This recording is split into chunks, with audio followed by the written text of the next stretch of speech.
Good evening, everyone. Blair Parks here for the Touchdown Black and Go vlog. This is my instant reaction and recap to Iowa's 94-87 victory over LSU, which took place last night in Albany, New York. It was the much anticipated rematch of last year's national championship game. With the victory, Iowa advances to their consecutive Final Fours, the third in program history, while LSU goes home and wonders what will next season bring with a lot of unknowns down in Baton Rouge. For those of you for the first time joining me here on the channel, thank you, and you are more than welcome here in the Touchdown Black and Go vlog, the only channel which caters to you, all college athletic fans, regardless whether you root for the black and gold of Iowa or not. This is a safe haven, a gathering spot, an area for all of us to express our love and passion for all things college athletics.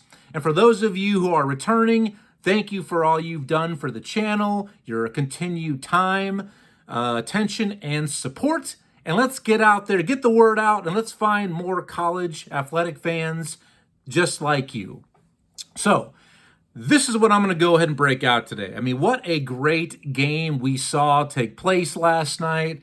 Now, I get it. This happened last night, so whether you want to call this a legitimate instant reaction, that's really up to you. I just wanted to wait to see what the final numbers were as far as viewers for this basketball matchup that took place. So that's why I put it off today. All right. But sir, I have been on cloud 9 for roughly the last 24 hours after Iowa's victory.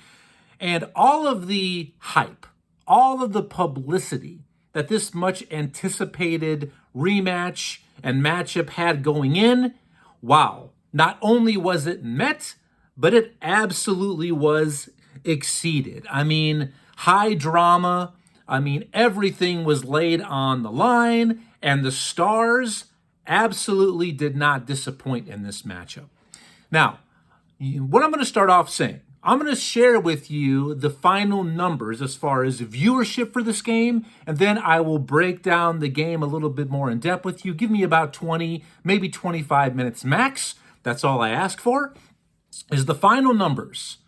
On average, this game averaged 12.3 million viewers here in the United States, and it peaked at a high of 16 million, making it the most viewed women's college basketball game ever. Now, I'm not just talking about an Elite Eight viewed game. This was not a national championship game.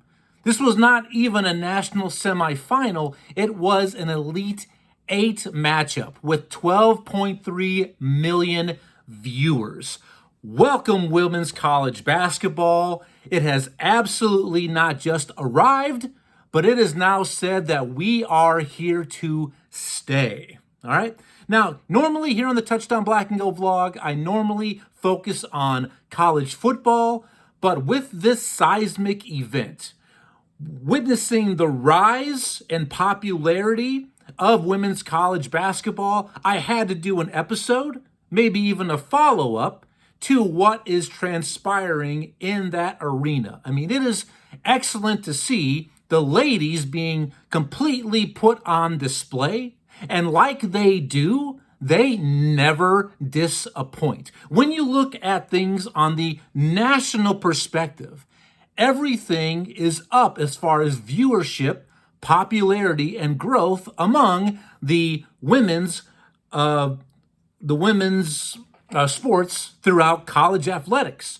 Basketball is not only up, but so is volleyball, softball, and gymnastics. The ladies never disappoint.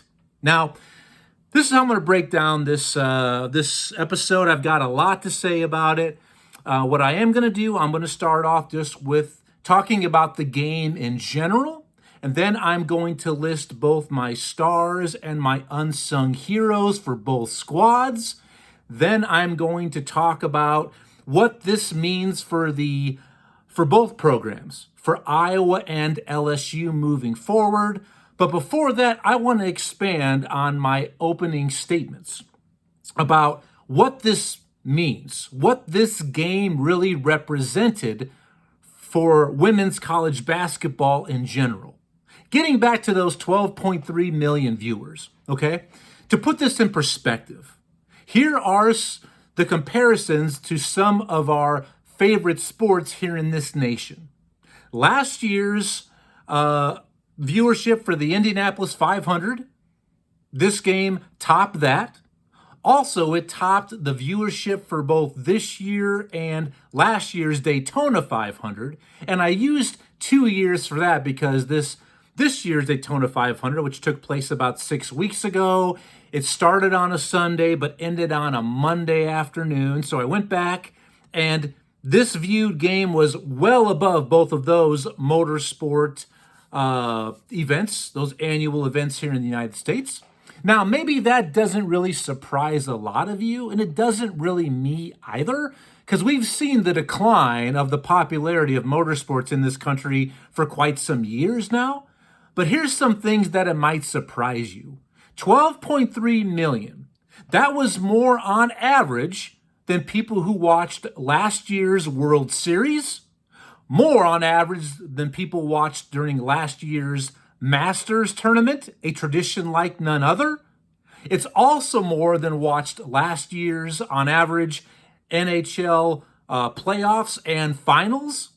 And it averaged more than viewers than watched the NBA Finals series as well. I mean, does that not shock you or surprise you?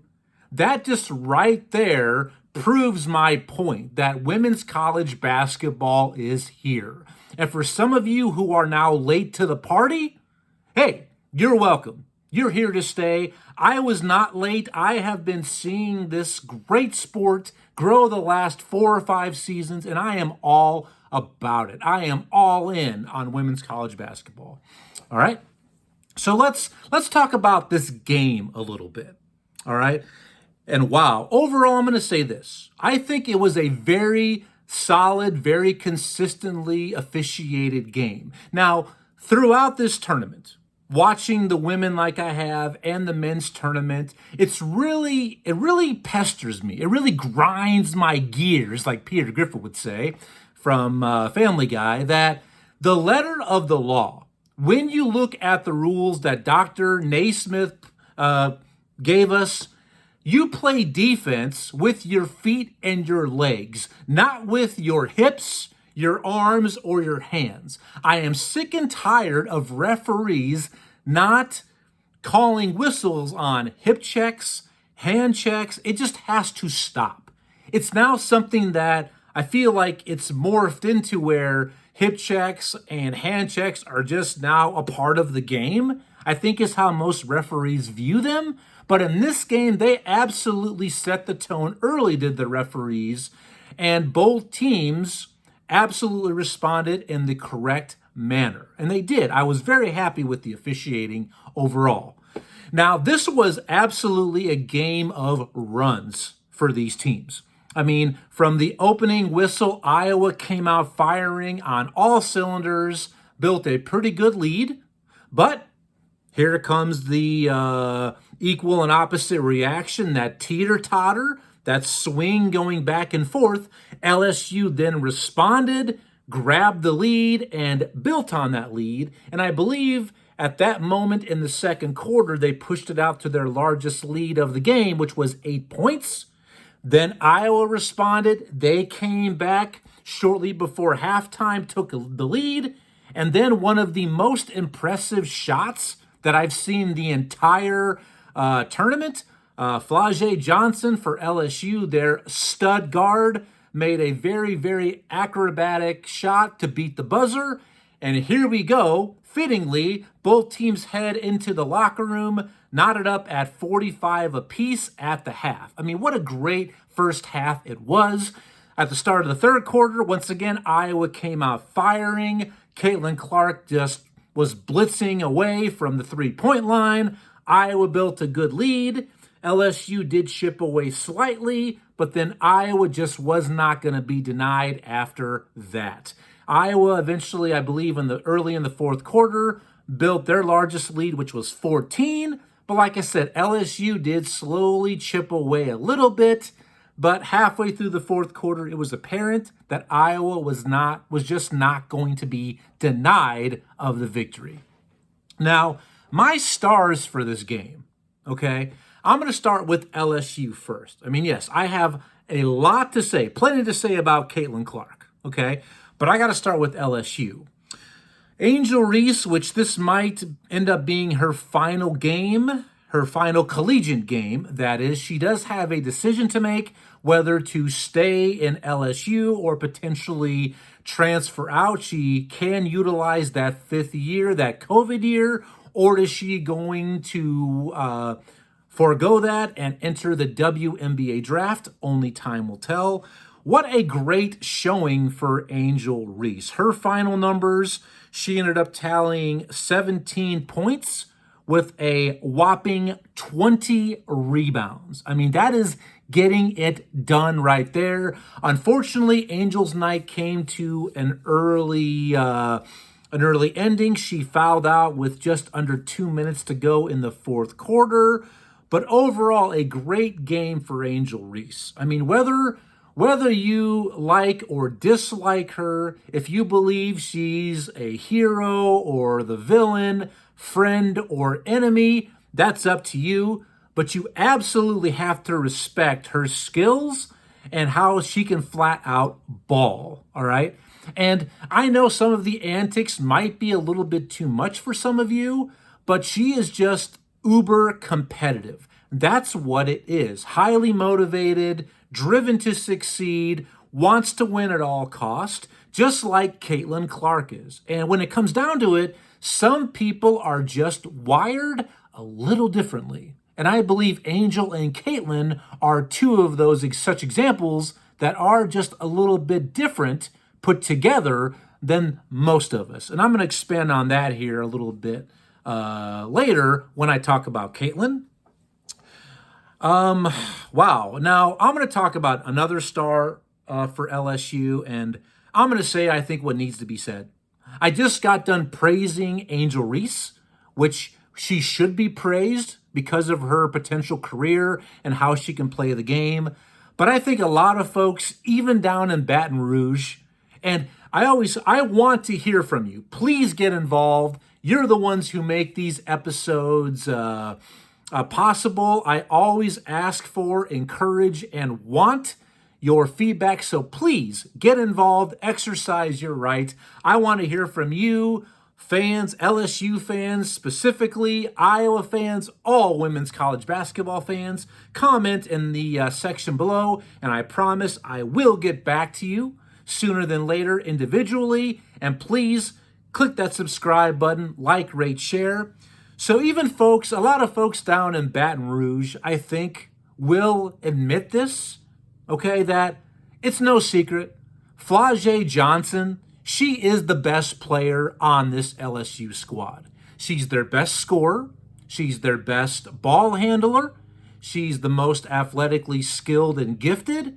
She is what LSU should be building around for the future to come. No disrespect to Angel Reese, but Angel Reese is not going to step back and knock down multiple trays a game. She's not going to dribble, drive, create, penetrate, dish off some dimes for assists. She's not going to do those, okay? Flau'jae Johnson is an absolute star. And the scary thing for the competition, but then again, it's probably something to really be overly excited about if you're an LSU fan, but scared of if you're the competition, is she's only a sophomore. She's only going to get better. Flau'jae Johnson in this game absolutely showed up and showed out. She ended up with, I believe, 23 points. She did struggle a little bit from beyond the arc, going 1 of 6, but still, I mean, rebounds, she did grab, 6 rebounds in her effort. I mean, I love watching her play the game. All right, Flau'jae you've got my heart. You're number one, I believe, on that LSU squad. Now, an unsung hero for LSU, and I hope that her effort isn't going to be forgotten by LSU fans and everyone who watched this game, all 16 million of you, that I got to give a little shout out and props to Michaela Williams, the freshman. Wow, what a good game she had. I mean, with a winner take all, a high pressure game. I mean, she ended up tallying 18 points, and she was 50% from behind the line. She went 4 of 8 shooting the 3 ball. So a very good game for Michaela Williams. And that's something that I'm going to talk a little bit about moving forward. Where does the LSU program go following this loss near the end of this episode? So stick around for that. Now let's go to the stars for the Iowa Hawkeyes. And it's got to just start with Caitlin Clark. I mean, at some point, I'm going to have a full episode just on Caitlin Clark, her exploits, her accomplishments, what she's meant not just to the Iowa program, but to women's college basketball overall. But just Caitlin doing Caitlin things. Total 41 points, 12 assists for Caitlin, which that's really the number that means more than her scoring prowess. Is how is she going to dish and drop dimes to keep her teammates involved? And 12 big assists for her last night, because if she gets her teammates more involved, Iowa is going to be a tough team to beat during the remainder of this tournament. They just are. All right. 12 big assists for Caitlin. I mean, just absolutely lit it up. She did not disappoint on the biggest of all stages to this point. She gave the people a show. She is a one-woman show, and she is. She went 9 of 20 from behind the arc. I mean, just absolutely has the greenest of green lights. And when I talk about Caitlin Clark, and I've said this to people, and I'll expand on it here in a little bit too, that I believe not only is she the best women's college basketball player ever, but to me, she is hands down the greatest college football player ever, regardless of gender. And here's why. She is an absolute assassin. When you look at the NBA's history, I mean, I'm 43 years old. I've watched a lot of basketball in my time, both college and professionals. But you have 3 main assassins at the NBA level. You had Michael Jordan, Kobe Bryant, Larry Bird. These were guys that wanted to feast on your heart after ripping it out of your chest on a nightly basis, all right? And that's exactly what Caitlin Clark does. Now, this game took place on a Monday night, all right? Just like Jordan back in the day. That didn't matter. Didn't matter who he was playing. If there was a lot of people watching or nobody on a Monday night on WGN Channel 9 out of Chicago, he was going to rip your heart out of your chest, all right, and enjoy it for supper. He just was.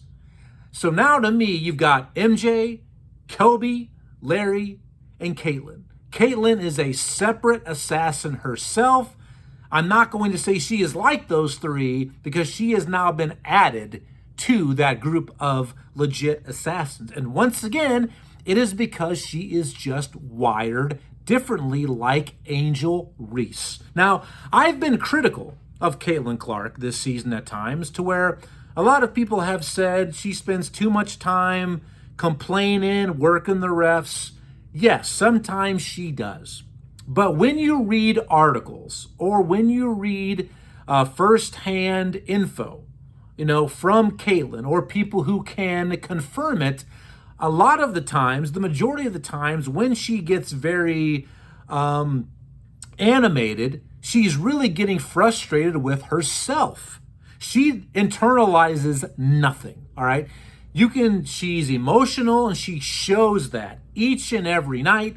I think at the next level, at the WNBA, she definitely will work on that and will get better.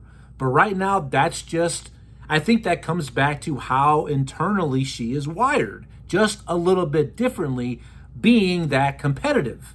All right, just like the individuals I just recently mentioned were MJ, Kobe, and Larry, just a little bit different how they viewed the game and played the game. But what a game. I mean, Caitlin Clark, all of the records, everything that we've seen her accomplish these last 4 seasons in an Iowa uniform. I mean, it seems like last night was kind of the culmination of that. And I hope it wasn't, because we still got some business to take care of. All right? So what a game. And I think the other stars, I mean, she got help. Kate Martin added 21 big points. Sydney Afalter, who's kind of becoming my second favorite Hawkeye, chipped in with 16 points. I mean, just a total team effort. And I've got to say, the unsung hero, if Iowa continues their march to a title, if they win a national championship, yes, they will build a statue of Caitlin outside of Carver Hawkeye, but they need to then maybe erect a small mini statue of Addison O'Grady after what she did last night. Early in the game, Hannah Stolke got into some foul trouble, and she really struggled playing defense on Angel Reese. Angel Reese was really wearing her out. I love me some Hannah Stolke. I do, but I definitely think she needs to get a little bit stronger. And Angel, was really just having her way with her, bullying her around, getting low post position time and time again, possession after possession. But when she went to the bench, and then when they went to the veteran Addison O'Grady, who definitely is not as athletic or as quick as Hannah, but a little bit more mature, a little bit stronger and bigger, she really harassed Angel Reese the rest of the night, made it way difficult on her to get low post position. Yeah, she didn't shut out Angel Reese, but Angel Reese was never the same player once Addison O'Grady was on the court. Time and time again, Angel had to get the ball further out than what she wanted. Addison would be right there like a stone wall, challenging everything, and definitely out-rebounded her once she primarily stuck to Angel Reese like glue.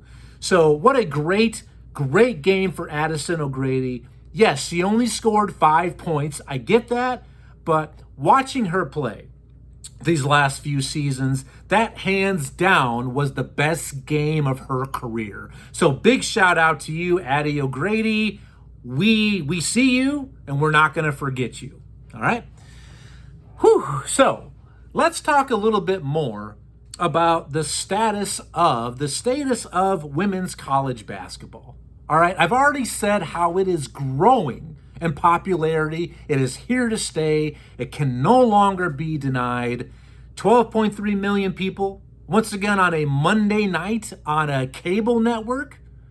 I mean, yeah, I know most people nowadays do have access to ESPN, which aired the game, but some people may only have basic channels, ABC, CBS, NBC, Fox. So think if it was on a major network.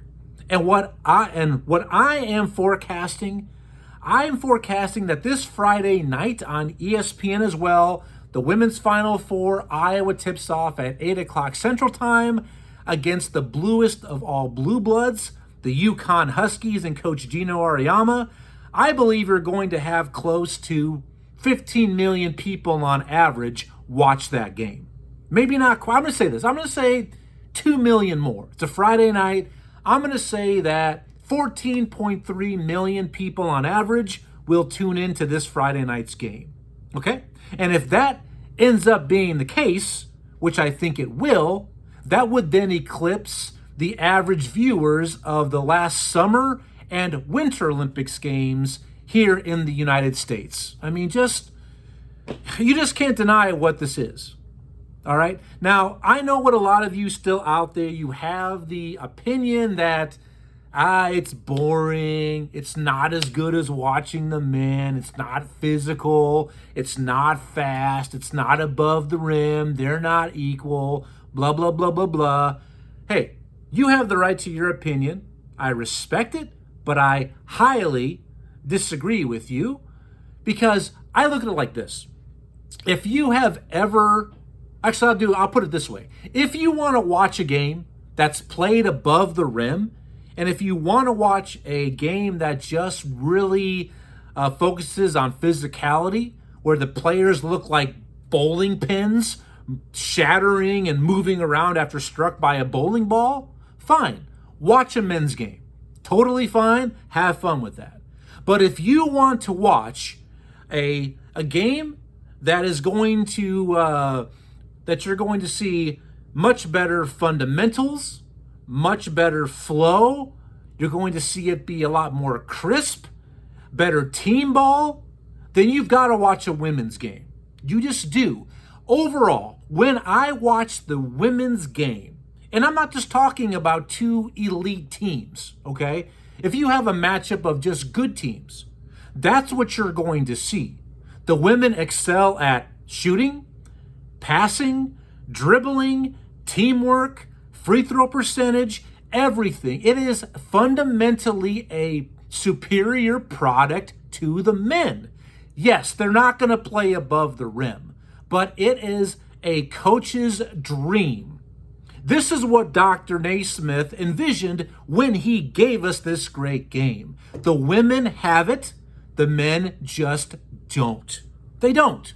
It's a much better product watching the women. Just how they move, how they are in unison, they play better. Everything is just more entertaining and more satisfying to the eye. It just is. All right? So give it a shot, and let's say you still just believe that, the women, they're inferior. It's second class. This is second to the NBA and the men. None of them could contend, blah, blah, blah. You know what? Fine. If that's where you want to be, kudos to you. That's not me. Because at that point, if you prefer to be a 1950s chauvinist of, hey, know your role, woman, stay in the kitchen, raise the kids, separate, but definitely not equal. One of us is better than the other. If you want to be that person, that mindless Neanderthal, go ahead, because I can't help you at that point. All right? So where these teams go from here, and please like, share, comment, subscribe, let me know what you think. From my comments, my insights, my opinions. Can't wait to hear from you. Promise I'll get back to you. Where these two teams go from here. LSU, they do go home, but still, as the reigning national champions, it was a very good run for them. But I believe that this program is on the cusp of becoming a perennial powerhouse. I've already said how young their team is. All right, you've got sophomore Flau'jae Johnson, Michaela Williams. I believe Anissa Morrow is able to come back. But it really comes down to what is Angel Reese and Haley Van Lith going to do. Both of them can utilize that fifth year of eligibility if they choose. If I were them, I would absolutely come back. But then again, I don't have that kind of paycheck in front of me. I don't. But if they come back, if both of those two come back and play at LSU under Coach Mulkey, they absolutely will be the favorite to win next year's national championship. And if I was an LSU fan, that would be the expectation, to where it should be natty, title, or bust for the Lady Tigers next year if those two decide to come back. And if they don't lose any of their major players or starters to the transfer portal. But time will tell.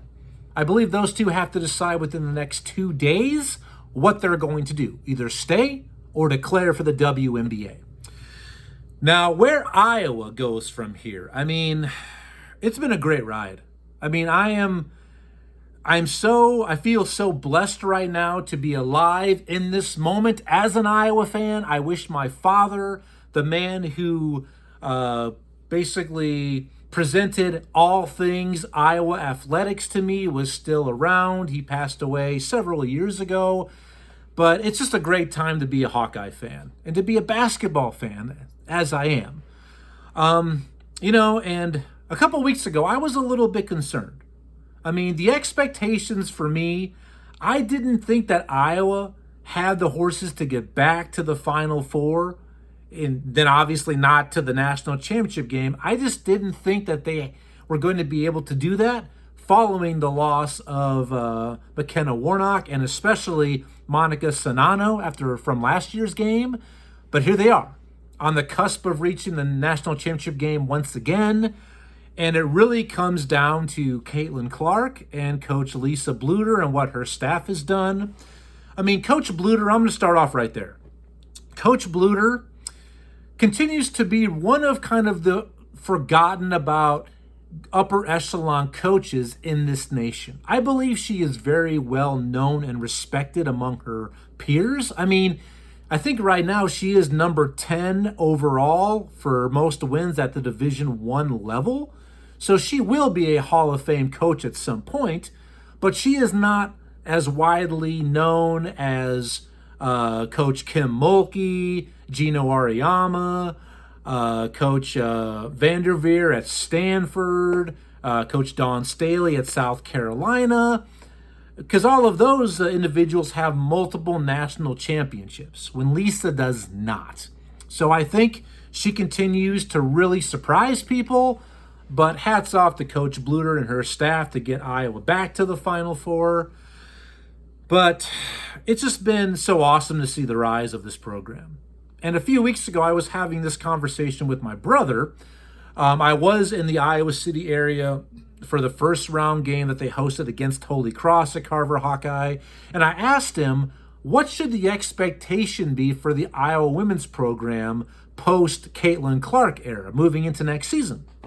And we both agreed that, yeah, they're going to stay around. They're going to stay relevant on the national scene and within the Big Ten, but maybe obviously not going to be, top 25 season after season. Probably won't sell out game after game, both home and away like they did this past season.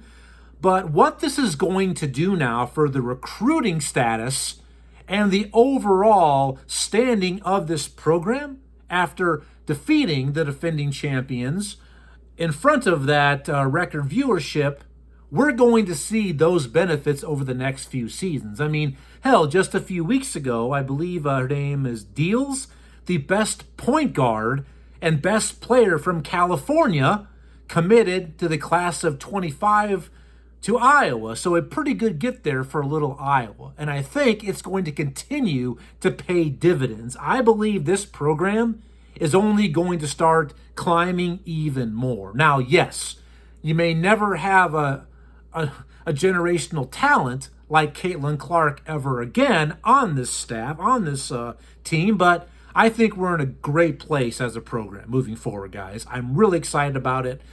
And it's so difficult.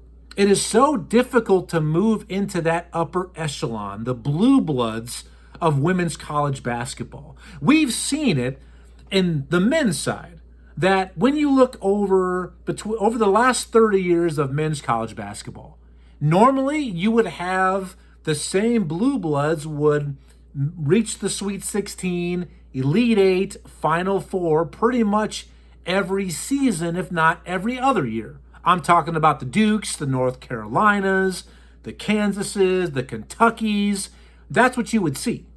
But now you're not seeing that as much because of the disbursement of talent, opportunities, and just the rise of other programs. And I think within the next 5 years, you're going to see that on the women's side, because right now it's still really that perennial appearance, in the Final Four is really a very select few.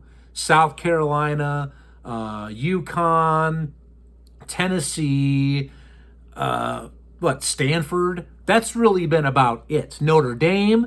So I think the way for Iowa to get back to the Final Four for 2 seasons. It's really incredible for a non-blue blood, non-historic women's basketball program. It really is. All right. But I think we're going to see a lot more of this moving forward because of those things, the opportunities, the rise in viewership, this and that. And I've got to say this to get off my chest. I know I've gone a little bit long here, and I promise you that I am going to wrap this up. I can understand why some of you who are non-Iowa fans might have some Caitlin Clark exhaustion, going back to COVID exhaustion. I get it. Seeing her all over television, in the media, on commercials, I get that, okay? I totally do, and if I were one of you, I would maybe be thinking the same way too. Here we go, seeing Caitlin again, right? But you cannot deny, and you have to give props and respect her game for what she has done. The greatest college basketball player ever, regardless of gender, and I get that. Some people would say, well, what has she done? Obviously, we all know she has the records, scoring for both women's and men's, the most career assists, 3-pointers, points, all of these records, right? We know that, and we all respect that and understand what that means, but a lot of people would say, okay, well, without a championship, that doesn't mean anything, okay? I get that, but her personal accolades, she's already won 1 Player of the Year. She's going to win this year. She's going to be a 2-time Player of the Year. She's got her team to back-to-back Final Fours, including 1 title game and potentially another, if not winning a national championship. I mean, they might come up short. We'll have to wait and see. But, and I look at this, when you say, well, she hasn't won anything, she hasn't won a natty title for Iowa. True, but look at all of the programs that have won, all right? Now I'm going to focus right now on UConn, who Iowa matches up with on Friday night. Gino Auriemma, 11 national championships at UConn. I mean, that is the crown jewel, the bluest of all blue bloods, the greatest women's college basketball program in the history of the sport. Iowa goes up against them, against Caitlin Clark and Lisa Bluder's 0 national titles and 0 as a program. But it's very easy to win national championships when you have multiple 5-stars on your roster. And I'm talking 4, 5, if not more. I don't have to look at analytics or look at ratings to know right now on the UConn staff, there's probably at least 4 or 5 stars on that roster, okay? And how many are on Iowa's? Exactly, 1, okay? So it's much easier to win when you have the superior talent year after year to when you don't, all right? Okay? Now, some people might say, well, it's easy to win and coach when you have that kind of a talented shooter in Caitlin Clark. True. I mean, just like Phil Jackson. I mean, especially Phil winning the titles out in L.A. with Shaq, Kobe, and my boy, big shot Robert Horry. I get it. You don't have to do a lot of coaching for that. But still, being the only 5-star and getting to back-to-back Final Fours, that says something. Okay, it does. All right? So I don't want to hear that, Coach Bluder is good, Iowa's good just because of Caitlin. It's not all that, okay? But anyway, I am so excited for Friday night. That's really it. I'm going to wrap up this episode. I've went way too long. I got to get back to work, but you get me going. I'm a talker. I'm sorry. Please like, share, comment, get involved. Let me know what you think. I will get back to your comments. Next week, I will be back with a football episode. I'm going to unveil to you my 5 best college football rivalries in the nation across all college football, the entire landscape. I might be back Sunday if Iowa reaches the Natty title game. Win or lose, I probably will have an instant reaction to that game, so stay tuned. But please, click subscribe so you can get notifications. Thank you for all that you do. Go Hawks. Thank you for your time, attention. Enjoy the rest of your week and weekend. I'll see you soon on the Touchdown Black and Gold vlog. Go Black, go Gold. See ya.